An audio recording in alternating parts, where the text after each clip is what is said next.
Hi, good morning and welcome to our meditation. Today is the 16th of October and I would like to start new meditations on Proverbs chapter 15 and verse 26. The Lord detests the thoughts of the wicked, but gracious words are pure in his sight.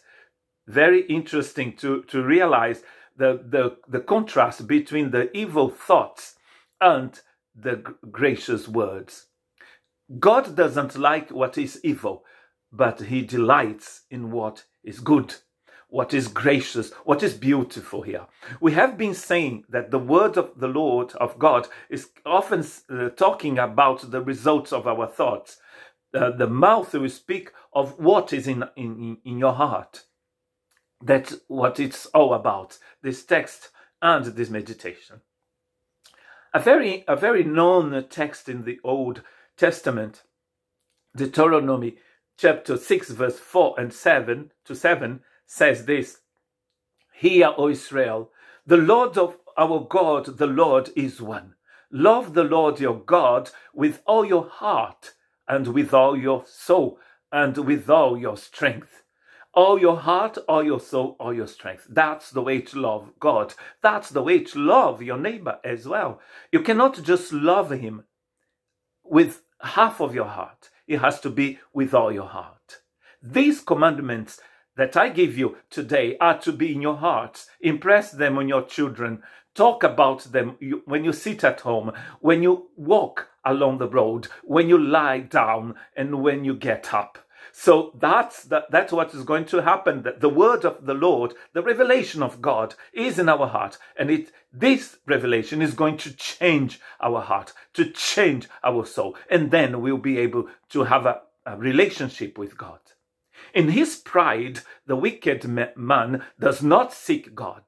In all his thoughts, there is no room for God. Why doesn't he seek God? That's the Psalm 10 verse 4. Why doesn't he seek God? It's because there is no place for God in his thoughts. Nothing there in his head, so he's not going to seek God. It's the result of what he's got in his heart. So what have you got in your heart? Romans chapter 1, chapter 2, and half of chapter 3, Paul is going to talk about the situation, the real situation of Jews and Gentiles without God's grace, without God's salvation, without justification by faith. And he says in chapter 1 verse 28, furthermore, just as they did not think it worthwhile to retain the knowledge of God, so God gave them over to a depraved mind, so that they do not do what ought not to be done. So what are they going to do? What they should not do? It's because of what they have in their hearts.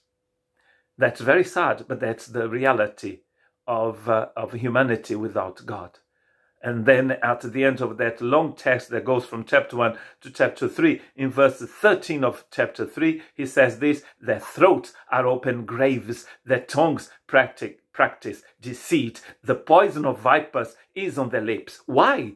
Because that same poison comes from the heart. The throat is just like an open grave that shows what is in the heart. So how is your heart? God bless you.